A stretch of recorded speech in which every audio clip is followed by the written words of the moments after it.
It is my privilege to introduce today's resource person, Ms. Khyati Dwarkadas, a veteran educator with 25 years of experience, serving as head of department at Gopi Birla Memorial School.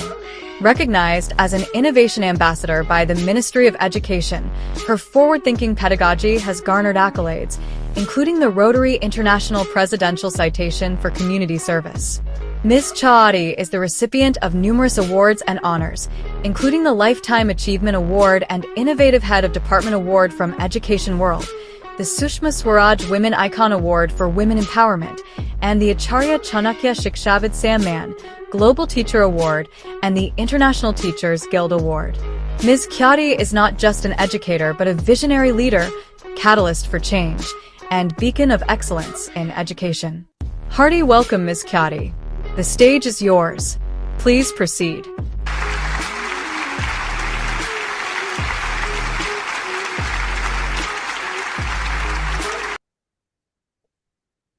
Good evening, Khyati ma'am.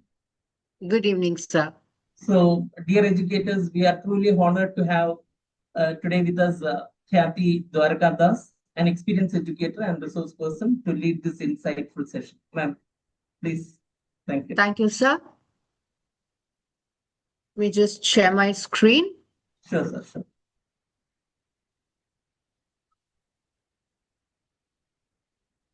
And I hope it's visible to all. Yes, ma'am. Yes, ma'am.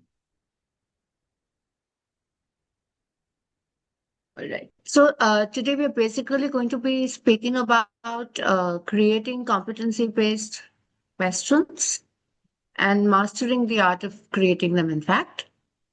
And I would love to start with competency-based. What is competency-based education? Let us first take in a quick understanding of the subject. So when we talk about competency-based education, like we have been doing over the few months recently, it emphasizes on mastery of skills, knowledge, attitudes, rather than rote learning. And here in particular, when we talk about competency-based education, we believe that progression depends on achieving proficiency in key domains, ensuring readiness before the child moves forward. The focus is on outcomes aligned with real-world applications and on personal development. So the student would not be competing with anybody else but himself or herself. And it fosters deep understanding, critical thinking, and practical abilities essential for holistic learning. This brings us to a very important question. Then why competency-based questions? Why are they vital in CBSE? So here you can see they ensure assessments reflect mastery of curriculum, skill, and knowledge. They promote higher order thinking skills in the students beyond rote memorization. They support personalized learning by identifying individual strengths and learning gaps. They align classroom evaluation with CBSE's competency framework for consistent standards. And they foster lifelong learning skills, including problem solving, collaboration, and ethical reasoning. So we need to understand the basics of competency-based education before we start framing questions. So competency-based education basically is a systematic framework. And when you go to see it, you can see that knowledge, where you are understanding subject concepts, facts, and information which are aligned precisely with CBSE curriculum standards. You're applying cognitive, analytical, and practical abilities to solve problems, engaging in real-world scenarios. So you're applying skills to it. Attitudes, which cultivate positive behaviors, ethics, and dispositions essential to social and personal setting. And finally, there is assessment alignment, where ensuring evaluation methods correspond directly with core competency domains for accurate learning. Now, when we are doing this, you need to know that not only are we doing knowledge, skills, attitude, but we are aligning the assessment framework to it for competency based education. So, when we look at the essential competencies that we expect from our students, we know it is going to be critical thinking and problem solving, where abstract concepts are going to be tested, and the student's ability to analyze, evaluate, and create solutions within subject contexts. Conceptual understanding, where the student deeply grasps key theories in languages, science, math, social science. Application of knowledge, where practical use of concepts in experiments, calculations, and real life cases is put in. Communication skills, which is another competency, is clarity in expressing ideas orally and in writing. And finally, ethical and social responsibility. Where does the child have awareness and application of moral values and civic duties? And if you just go over this one screen of competencies one more time and you think of the vision of the NEP, you will know that these competencies are directly taken from the vision of the NEP 2020. So it's a very clear format in which the CBSE is also taking us through competency based education. Okay. Now, let us quickly compare competency based education or questioning skills with traditional skills of questioning. So, in the traditional method, what do we see? Focus on recall of facts, memorization, often close ended, one dimensional questions, emphasis on theoretical knowledge rather than practical application, and providing limited feedback on skill development. So, when you see these kind of questions that we've been so used to asking and so focused on, all of us remember that in between we were just asking the who, what, when, where questions. We were not asking the why questions. We were not clicking on thinking skills. But with the focus coming on to competency based questions, there is an assessment of mastery of skills, knowledge, and attitude. What level of mastery has the student reached?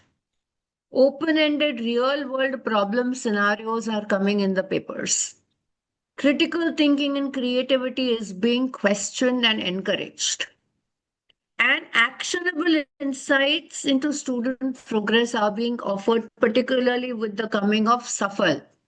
So you have to understand that the shift is progressive, it is quick, and in the next couple of years, the weightage to competency based questions will slowly increase.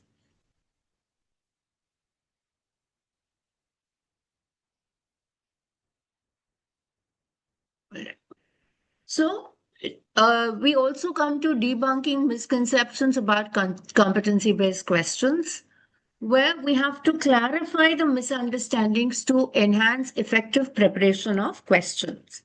So, competency based questions basically assess applied skills rather than just being harder traditional questions.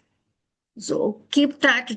These five pointers on your screen are major misconceptions being removed. You don't make your traditional who, what, when questions into hard questions.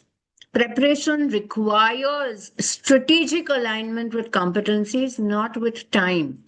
You don't spend too much time thinking about answers. Once the competencies are aligned, once the learning outcomes are aligned, the assessment outcomes are aligned, the questions will flow. Clear rubrics have to ensure competency based questions are objective, not subjective, not vague. And competency assessment integrates factual knowledge with skill attitude, not replacing skill and knowledge. Competency-based questions support equity by recognizing diverse learner strengths. So we all have been speaking about recognizing the diversity of learners in our classrooms. But when we talk about this diversity being touched upon, we support equity by recognizing diverse learner strength. And competency based education comes in varieties. It's not just one kind of question. So, when we talk about knowledge based questions, we can see that you have definitions, explanation kind of questions. There is recall of concepts within context, short answers, and MCQs in particular here, which focus on understanding. Skill based questions talk about problem solving and application of tasks, case studies and scenarios, practical or lab experiment questions. Sometimes there are also situation based questions. Attitude based questions include ethical dilemma discussions, reflections and value based questions, group interactions, and collaborative tasks. So these automatically judge a variety of competencies. And when you come to crafting effective competency based questions in a stepwise approach, we realize that you are aligning assessment strategies with competencies for clear, objective evaluation. Now, what are we doing? We're going to be doing a stepwise crafting of questions. So, in case you are noting down things, please feel free to note down important things. Firstly, analyze curriculum competencies. In our curriculum, the board has been providing certain competencies. There is also a learning standards framework. There is also a learning outcomes booklet. So pick up competencies through going through all of this and the learning objectives thoroughly. Analyze them and align them. Then identify specific skills, knowledge, and attitudes you wish to assess. As I have always said in all my trainings, ask yourself two basic questions. What do you expect the students to know? What do you expect them to do? If you get answers to these two questions, you're identifying the specific knowledge, skill, and attitude you wish to assess. Design questions that require demonstration of competency application. So don't just create, questions for the sake of creating them. Students' competency and application should be visible. Ensure clarity, relevance, alignment with grade level expectations. Now, if you're asking a question on grades for grade 6 on maybe India or India's location, don't put the language of grade 9. Grade 6 level will have only that level of language skill. Develop clear rubric for objective and consistent assessment. And review and validate questions through peer collaboration and constant feedback. It's only when you do these things that students get a clear understanding of where they stand. And when we align competencies, learning outcomes, and pedagogy into our questioning, align them with your assessment outcomes, will you be able to create effective questions?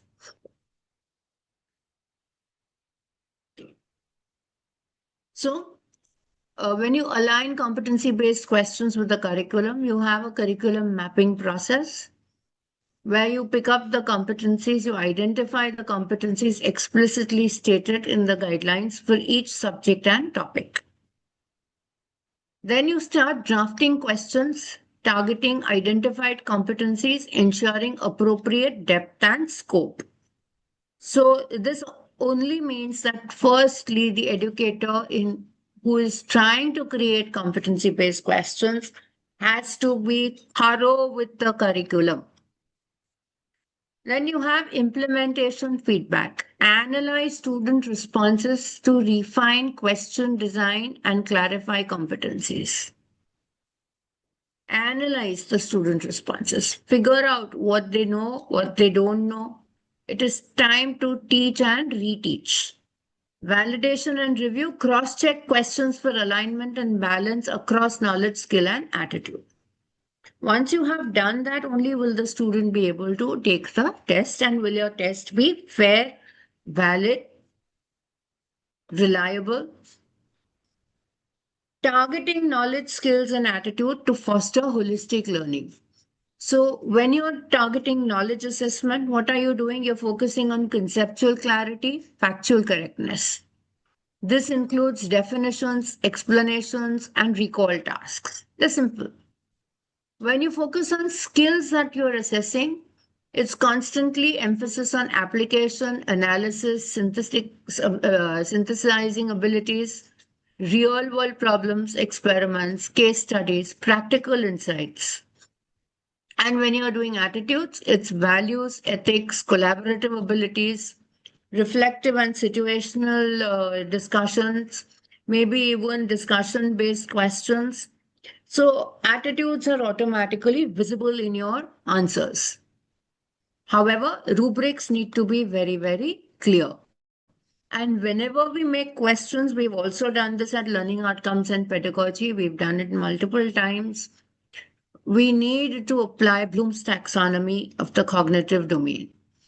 So, from the lower order to the middle order to the higher order, we take all kinds of words from the Bloom's taxonomy. So, remembering, understanding, applying, analyzing, evaluating, creating. The lots, the mots, and the hots. Lower order thinking skills, middle order thinking skills, and higher order thinking skills. We cover all of these.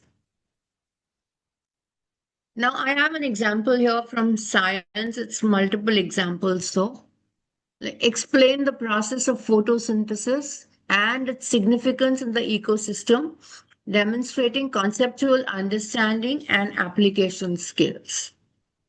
So, this is a simple question from science, and it's also telling you what is expected. Design an experiment to measure the pH level of various soil samples, showcasing scientific methodology and analytical skills. Describe the environmental impact of improper waste disposal, reflecting awareness of environmental ethics and attitudes. Analyze the reaction between acids and bases using practical examples, integrating theoretical knowledge and real life applications. These are just exemplar questions. You can create your own. In mathematics, we can see here, apply Pythagoras' theorem to solve real-world measurement and distance problems. So if you notice the mathematics paper, the question will never be so simple. The questions would always be multiple. And they actually ask you to measure real world distance problems. They give you those kind of problems and they expect the students to apply Pythagoras. Okay. Interpret data from graphs and charts to make informed predictions and demonstrate data analysis. Again, these are the kinds of questions they use at mathematics. Explain the concept of quadratic equations and solve application-based problems. Justify steps in solving algebraic expressions to reflect logical reasoning and problem-solving ability.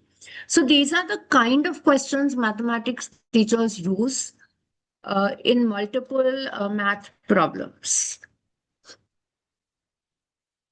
Now, in social science, if you see, the question types are very similar to what we get in our papers. Evaluate the impact of globalization on the Indian society using examples to demonstrate knowledge and critical thinking. Now, in our papers, they don't give you the last part of the question.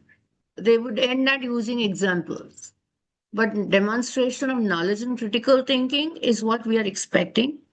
Now it will be time that we either rephrase these kind of questions to ask for demonstration of knowledge and critical thinking. Analyze causes and effects of the French Revolution employing cause and effect reasoning skills. Discuss the role of democratic values in local governance, showing awareness and positive civic attitude. Interpret maps to infer historical events or social trends, applying spatial analysis skills effectively. So when we do these kind of questions, we have mentioned the skills for you so that it is easy for you to understand that when you give these kind of questions, which competencies are you also testing along.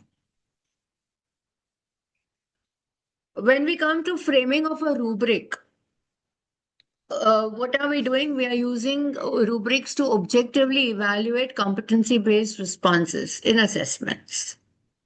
So when you look at the criteria, you're seeing there are 3 points, 2 points, and 1 point given for each criterion.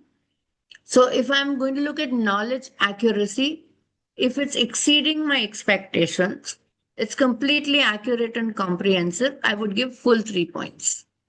If it meets expectations, which is mostly accurate with minor errors, 2 points, and needs improvement, inaccurate or incomplete, would be given just 1 point.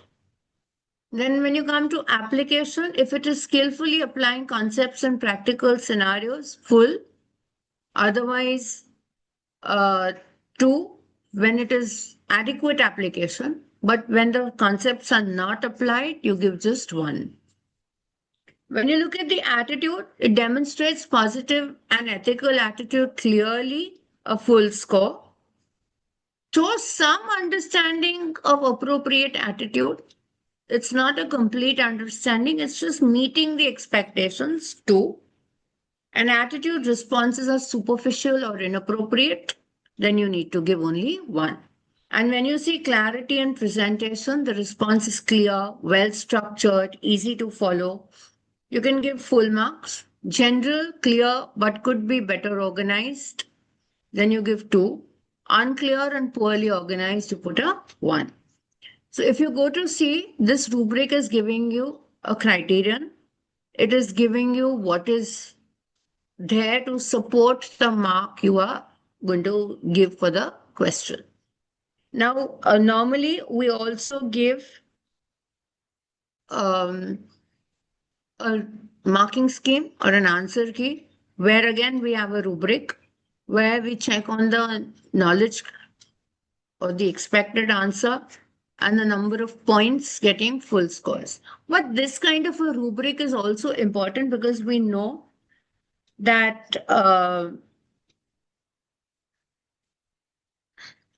sorry, but somebody says they have not received the link. Okay. So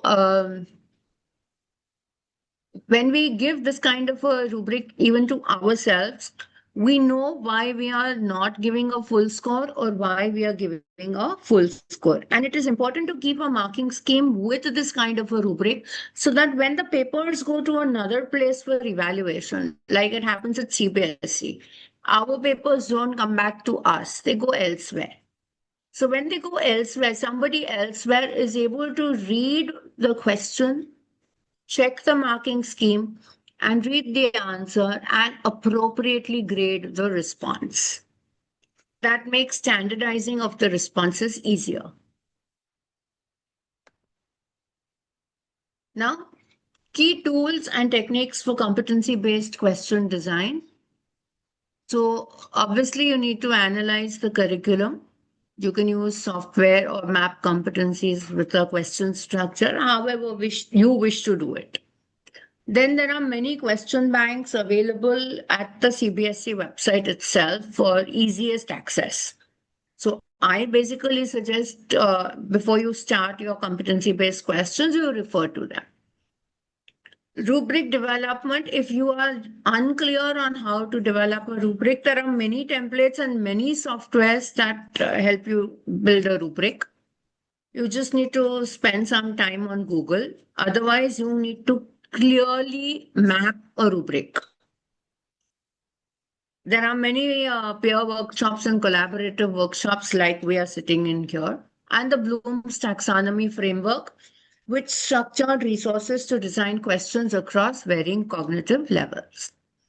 Once you are done with that, you need to start identifying real world scenarios, and you need to start making authentic scenarios which bridge academic concepts with everyday challenges to boost relevance and motivation.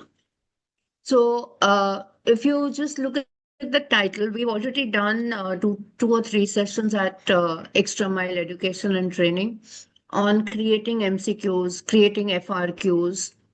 We've done sessions on assessment techniques. We've done these kind of sessions. We've used the CBSE website extensively to bring a variety of competency-based questions to educators across the Extra Mile Education and Training platform. So I suggest you go back to those videos and the information available on the CBSE website, plus create your own. So when you look at the conceptual metaphor, bridging classroom learning with life's challenges, then what are we doing? We're embedding authentic situations and questions which act like a bridge. So imagine studying something at school and not knowing its use in your daily life. You don't know why you're studying something. That's a miserable scenario. If something connects to your daily life at home, you're more interested, you're more engaged. So if a student is able to bring that connection which the teacher has brought in class, then competency-based questions make a lot more sense and they are fun to create. So increased relevance and motivation for students. And key components to build the bridge, contextualization integrates familiar scenarios. Authenticity mirrors real tasks and career challenges. Engagement uses relatable stories and case studies to spark curiosity and critical thinking. However, everything comes with challenges. Many of the educators normally say it is very challenging to create competency-based questions. The quality of the questions when we read through the questions, even as an HOD, when sometimes I read through the questions, the quality of the questions is not as per our expectations. So we obviously guide our educators and get the questions reframed. So lack of clarity in competency definitions resulting in misaligned questions. So this also means that the language with which we are framing the question needs to be very, very particular and age appropriate for the level of the students. So when you are asking a particular question, keep the language simple. Don't make it complex just to make the question be competency based. That will not create a good question. Then challenges in objectively assessing attitudes and values through questions. Something's good for one person but is not good for the other. So where is the objectivity in assessing attitudes and values? What kind of attitudes and values could you approve of and what would you disapprove of? How would you know that the student's answer is an appropriate answer? Limited time. Now, we do not have all the time in the world to constantly sit and focus on questions only. We have also lesson planning to do. We have classrooms to take. So we have limited time for developing and thoroughly reviewing high quality questions. So what would we do in that case? Come on, let me open the chat and check if you have any ideas or suggestions for this. Sorry. When we talk, I will open the chat here. And if you've been active, you would tell me what we would do to come out of this. We have limited time. This is something that all educators say.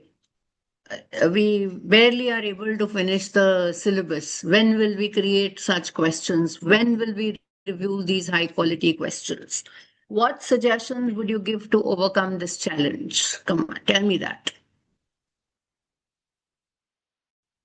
So Smita Swami ma'am says peer assessment, right? Malika Sen says we can divide the department in teams and give the assessment section wise to a certain group. Okay, you mean the question making can be done by a certain section of the department and then to another. We can use departmental meetings for that. Pushpa Devi, brilliant. Balam Bal R says group discussions. Brilliant. I feel happy when you answer, all of you. So as we do our lessons, teachers can create questions. Good idea? So there are two people who have that same view. Students can prepare questions and give us. Okay, that would be a bit dangerous. They can prepare a questionnaire. Okay, that would somehow be a bit on the dangerous mode if they prepare the questions, because that is not testing them ultimately in an assessment. Insufficient training and resources available for educators on competency based assessments. So, though the CBSE tries updating competency based assessment questions and competency based assessment framework on the website from time to time, they do a lot of trainings for all kinds of educators. Somehow, we always feel we need more. Resistance to transitioning from traditional assessment methods to competency based formats. Honestly speaking, even out of those who have joined us today, everyone would be saying the previous format was so much easier. We could just make a question that came in our mind and test them. Today, we are struggling to frame questions. We spend so much time framing the correct kind of questions. And yes, even I take a lot of time. I spend weeks making an 80-mark paper. But the end product is something that satisfies me as well.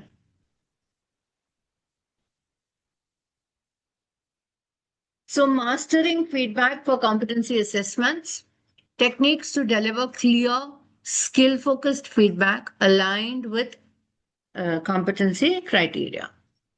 Deliver specific and timely feedback closely linked to competency criteria.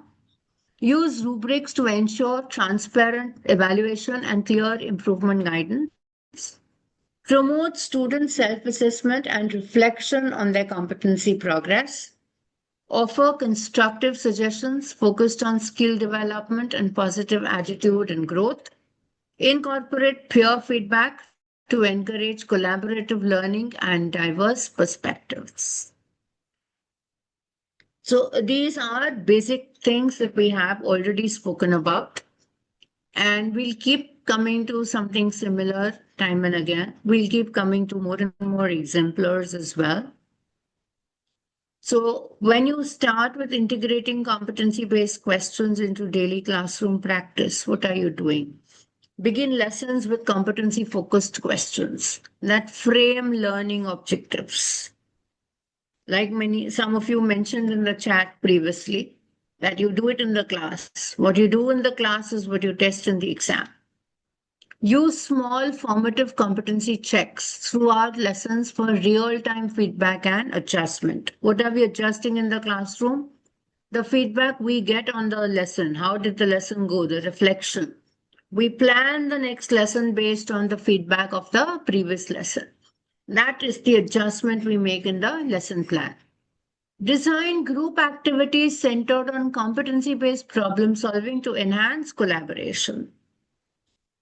Regularly review and refine questions based on student performance and feedback for continuous improvement.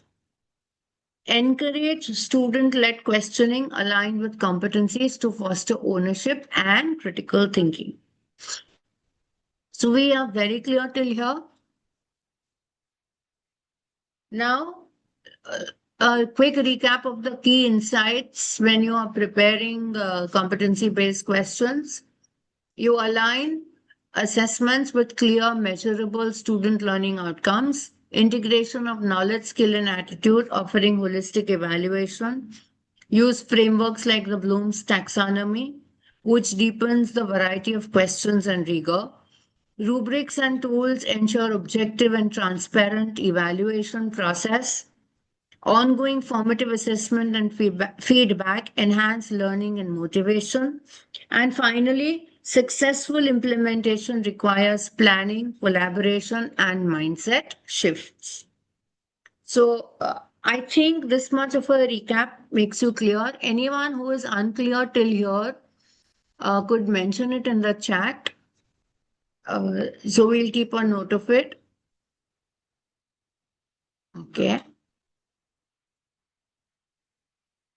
No, ma'am, it's Okay, very if you're clear. clear, also you can put in an emoji in the chat. It'll help.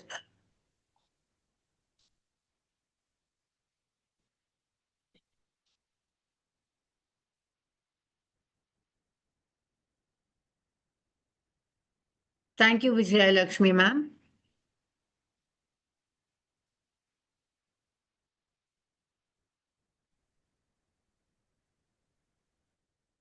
If you're unclear, also you can mention it in the chat. We can go over some things that you're unclear with. Because we'll soon be moving into the actual creation of questions.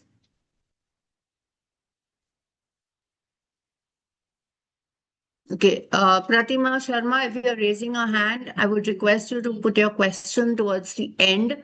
But if you're unclear with something, post it in the chat.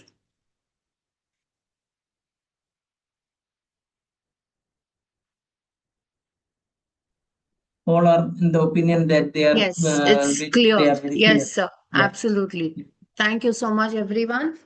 Thank you, sir, as well. So we will be moving towards actually creating questions. But just before that, we still have one or two things that CBSE gives us. So the document of the curriculum, which is very important, professional development workshops uh, from all agencies, including Extra Mile, Bloom's taxonomy, and the academic journals, particularly those with education, measurement, and assessment, NCRT's tools, question banks, rubrics. There are tools from EI, there are tools from Azim Premji, there are tools from British Council. They're all on the CBSE website. Then the online ed and teachers platforms are all there. So moving on to practical guidance, we'll start with assertion and reasoning. So when we do assertion and reasoning, what are we looking at? We're developing critical thinking by analyzing linked statements and their relationships. So assertion and reasoning presents two related statements to evaluate. And always keep in mind that you do not, when you're creating an assertion reasoning question, do not think of the word because between the two statements. The minute you put that word because when creating a statement, you're killing the charm of the question. There are two clear statements. Assertion can be true or false. The reason may or may not explain the assertion. Format challenges students to verify accuracy and the causal link of ideas. It's a cause-effect relationship that you expect the student to evaluate, not make the statements easy for them to answer. Encourage critical thinking beyond rote memorization by assessing connections. And it helps teachers create questions that probe deeper understanding and analytical skills. Now, when we are saying it helps teachers create these kind of questions, the teachers also need to be conceptually clear. The statement you're picking up should not be picked up from an ABC guide because somebody is creating these questions and giving you.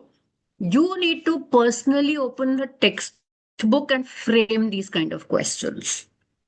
So, languages and social science, wherever you have these questions, you need to personally open the textbook and frame them. Math, of course, has their own methods to create them. Now, what are we checking here in assertion and reasoning? Understand how each choice defines the relationship between the assertion and reasoning. Normally, we have four kinds of options in the assertion reasoning.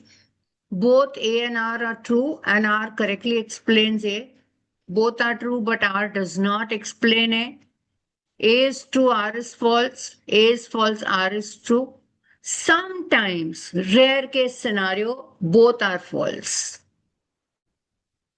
That's, of course, a rare case scenario at CBSE. We normally have the first four. So, what do we do here? We start with clear learning objectives to drive effective assessment. You define precise concepts or skills to evaluate deeper understanding which align with curriculum goals. Define specific concepts or skills that assessment aims to measure, focusing on comprehension over recall. Design your assertion and reasoning statements that challenge student understanding and analytical thinking.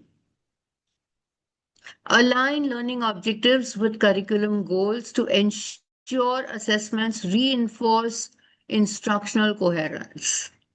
And clear objectives help provide meaningful evaluation of students' mastery rather than rote memorization.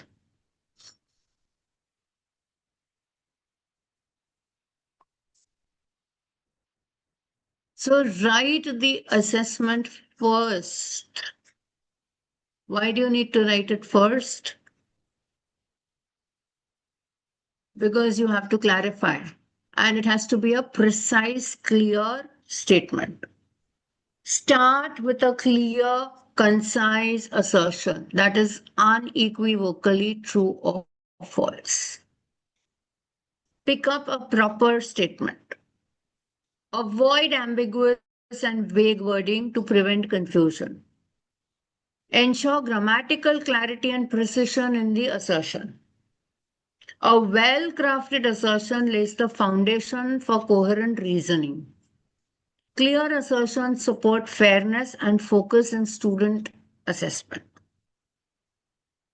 Like I told you in the beginning, just do not pick up an assertion which is one statement and mentally only put a because and write a reason, because that will completely dissolve the purpose of the assertion and reason. Craft a strategic reason that resonates. Align reasons to the assertion to deepen understanding, challenge misconceptions. You should, as a teacher, you should be able to prove that the answer you are giving for the assertion reasoning is the only correct answer and none of the other options match. You should be able to prove it. If you're able to prove it with conviction, the students will not challenge you. So you're ensuring here, sorry, but the screen is frozen.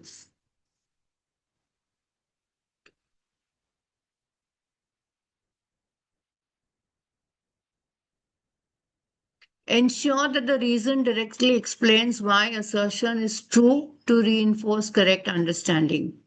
For incorrect assertions, make reasons true but unrelated or include common misconceptions to challenge the learners.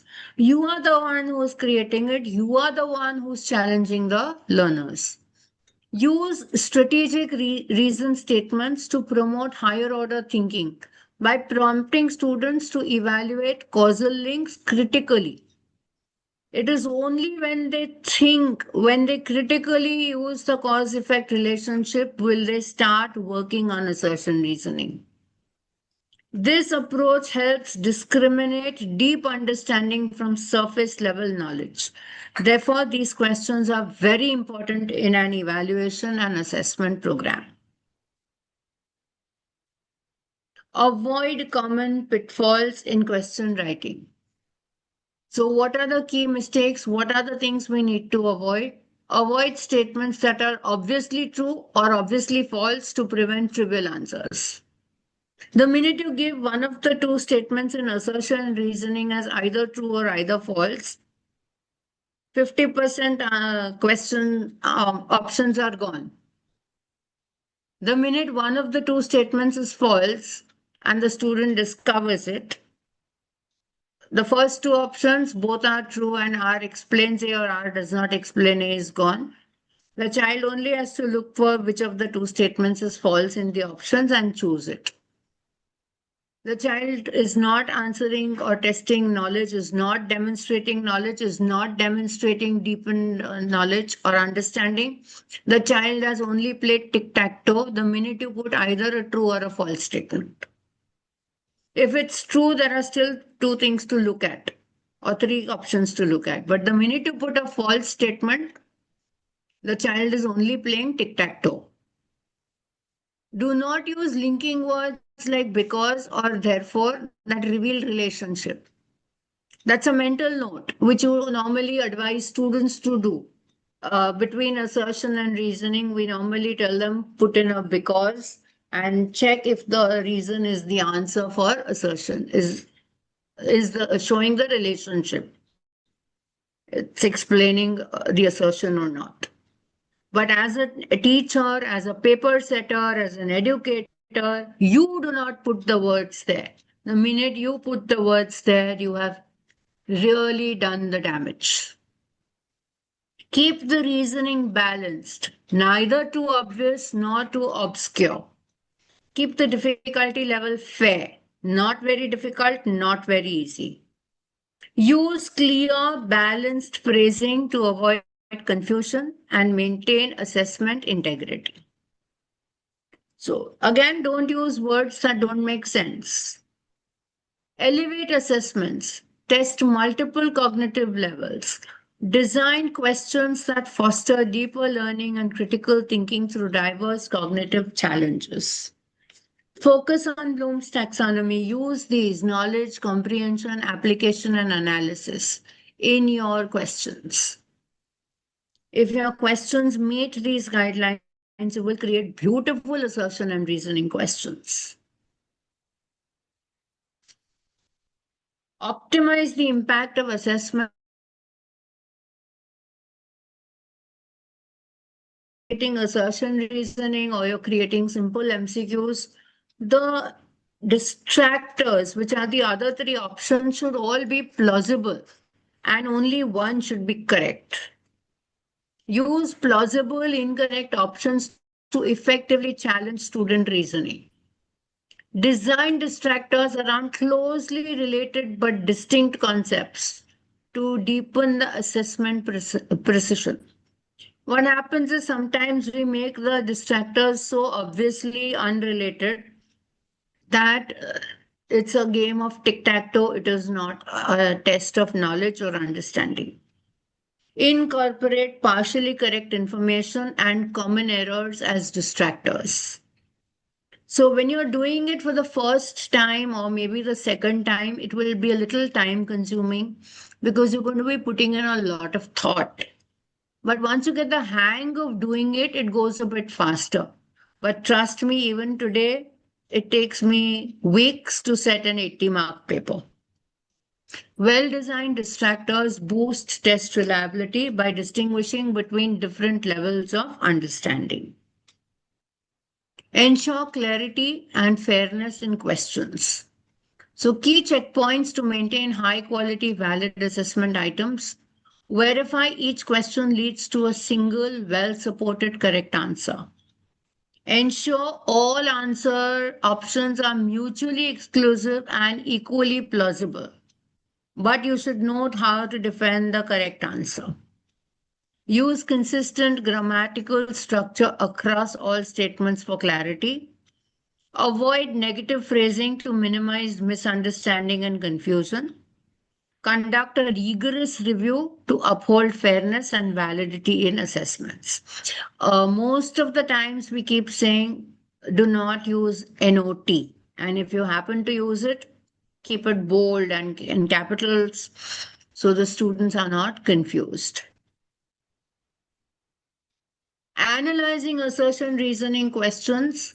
So there's a concept in science, a boiling point, which we are trying to talk about here. So when you look at the assertion, you're able to see that water boils at 100 degrees at sea level, which is a well-established scientific fact. Reason, atmospheric pressure at sea level is approximately 1 atm, influencing boiling temperature. When you look at the options in assertion and reasoning, the correct answer is very simple. Both statements are true. Reason accurately explains the assertion.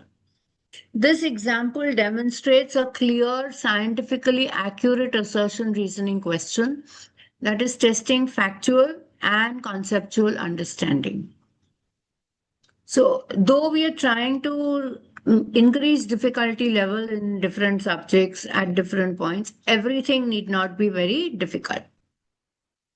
Now, when you are dealing with understanding, so this also takes you to the case-based questions, where you are understanding competency-based framework in case-based questions. The purpose here is assess application, reasoning, and problem solving, not rote recall. So the key competencies that you're trying to test include conceptual understanding, analysis and evaluation, critical thinking, application of concepts, problem solving, and data interpretation. Alignment, learning outcomes, competencies, and case-based items are being aligned with each other.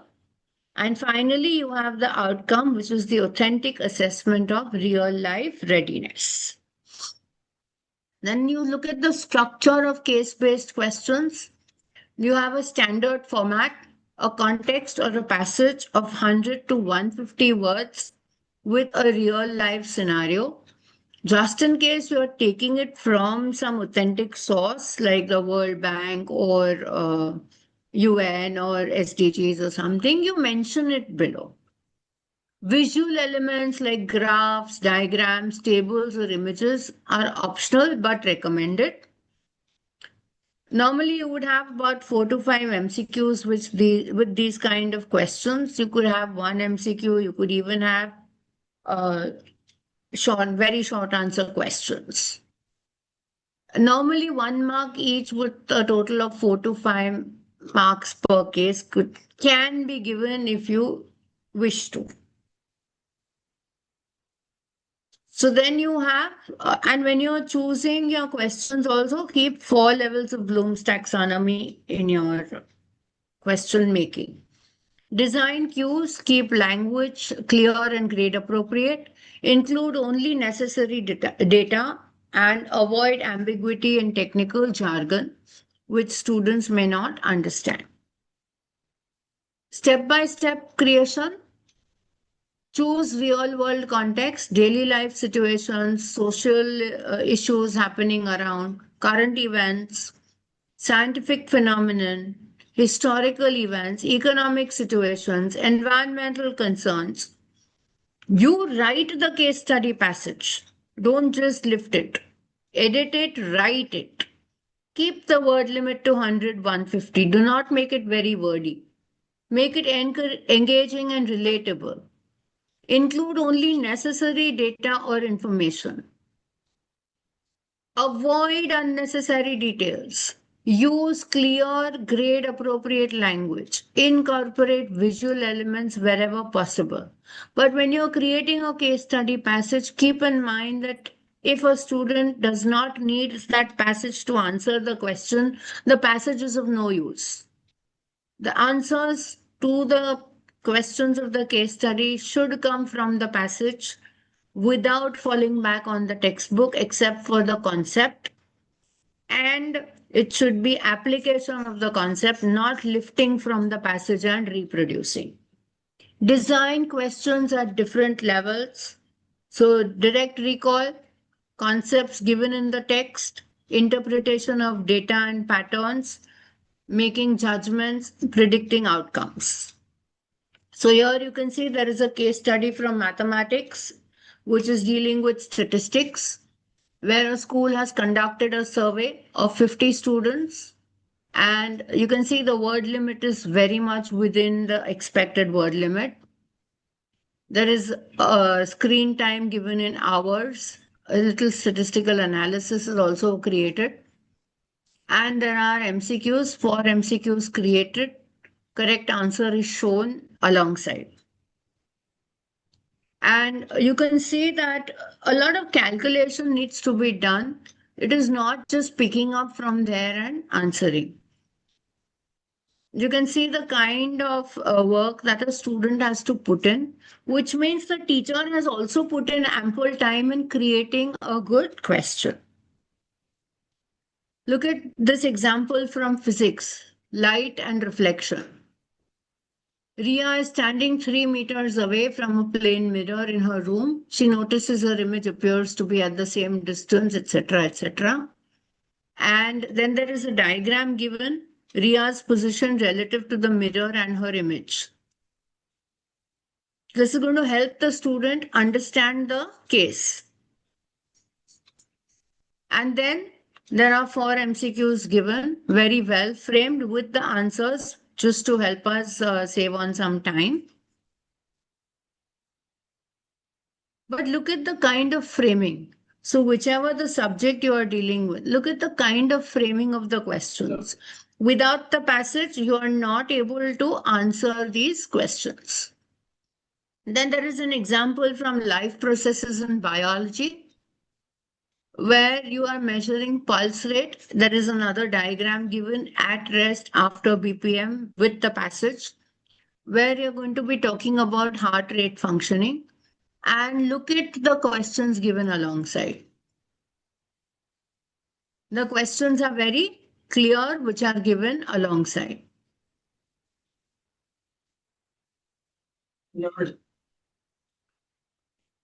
Then in social science, we've taken an example from money and credit in economics, grade 10, where you're talking about Meena, a farmer who needs 50,000 for buying seeds and fertilizers, and how she's borrowing, what she's doing, whether she's borrowing from the money lender or the bank. You're talking about formal, informal sources of credit. What is she doing with it? You're talking about collaterals. You see the kind of impact that you're asking through the MCQs. And the student has to think at every point in the MCQ. Then we come to finally a quality checklist, which is for case studies and the questions that come along. For the case study, it has to be real world relatable context, clear and unambiguous, grade appropriate language. The length appropriately for the passage has to be 100 to 150 words with only necessary data and visual elements if applicable. For questions, different competency levels, level 1 to level 4, need to be tested. Clear and unambiguous, mutually exclusive options, plausible distractors. They should test application, not just recall. It should be directly linked to the case. Only one correct answer is possible, and avoid trick questions. Common mistakes to avoid when creating case-based questions. Stop giving overly long and complex wordy passages that will overwhelm students. Stop including irrelevant information that distracts them from the task in hand. Do not give questions which are not connected to the case study or the data provided. All the questions should not be of the same difficulty level. Level 1, 2, 3, and 4 should be taken into account. Technical jargon without explanation or context should not be given. In case you happen to use technical jargon, give its meaning below. Creating ambiguous options or multiple correct answers is a big no-no.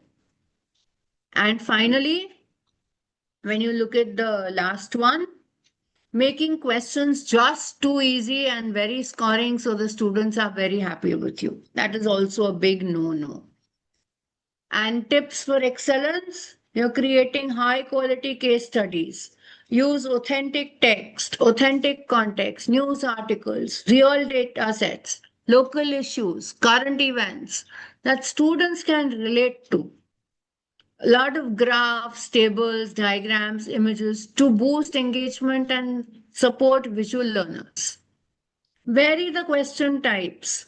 Direct, application, analytical, evaluation, mix everything. Build cross curricular linkages. Test a concept but connect it with different subjects. So maybe environmental issues in science could go with environmental issues in geography. Connect both the subjects. Emphasize higher order thinking. Focus on the why and the how kind of questions rather than just what. Keep it relevant. Create situations that connect students' lives and experiences to increase engagement. And here I've just placed a practice template in case if you wish to take it forward to your schools. I think now everybody would be setting prelim papers. So, in case anyone wishes to, there is a template here where you put in your 100 to 150 word context plus the data and visual. And you have all four levels of questions: recall, application, analysis, and evaluation. And then we align with learning outcomes and competencies. Pilot test items for clarity and difficulty, because, like most of us feel, you do it in your class before you give it in the exam. Iterate based on student response and data. And finally, we have to remember case studies should test higher order thinking while remaining accessible and relevant to the students. Yeah. So, with this, I'd like to make my humble submission to today's August gathering. Just in case you have any questions, comments, or feedback, I would love to take it now. And before we end, I would like to express my heartfelt gratitude to Extra Mile Education and Training for inviting me to this platform and giving me the opportunity to make this presentation. I extend my heartfelt gratitude to Dr. Abdul Salam and to Biju Pillai sir, who've been with us throughout this training and have made this platform so extensively available to all educators across not only India but even the globe and all CBSE schools. Thank you very much, sir. And to all of you participants, I hope you had a takeaway from today's training for your classrooms. I love to hear from you. I'll keep the chat open, and in case you have a question, you may feel free to ask, or you may even leave a feedback. Thank you so much, Kathy ma'am. So, any educators who would like to ask questions to ma'am, you may please raise your hands in the chat box. So, ma'am, it was a wonderful session, and almost all the teachers have taken the advantage out of it. Ma'am, one simple question I would like to arise is that when we prepare the question paper, earlier we used to prepare the blueprint, wherein we used to give importance for all the three types of children, like gifted students, average, and below average. So now, when we are preparing this type of competency-based question papers, so how we can give importance to even the below average students also, how they can capture the questions all on a sudden by, because most of the questions will be application level like, so how it can be easily accessible by the child, and quickly he can come to the answer. All right. So thank you for the question. Firstly, at CBSE, currently we are having 50% regular questions. So those students who are not very high performers, at least are able to answer 50% of the questions. Secondly, when we come to competencies, it's not something that suddenly pops up in the question paper. It is something that is practiced and rehearsed and revised in the class on a daily basis. So students are aware of how to tackle each of these questions. So once they have practiced it in class, once we have done it in class with them, we've given them a background. that these are the kind of questions. Like I personally would suggest we take the students to the CBSE academic website and open the question banks available for them in the classroom and make them practice from there. We show them the variety of questions that is possible. Plus, some questions that we also would be making, we show them that kind of thought that goes into these questions. Once they have understood the kind of questions that are likely to come and how to do them in the class, how to attack them in the class, then they are able to solve them in the examination. Then it is not so much of a problem. I hope that answers your question. Thank you, ma'am. Thank you so much. Very clear, ma'am. I think in the chat box. I don't see any hands up or hands raised. Yes. You may raise your virtual hand if you have a question. Even if you wish to comment, you may raise your virtual hand, or if you wish to write in the chat, I've kept that open too.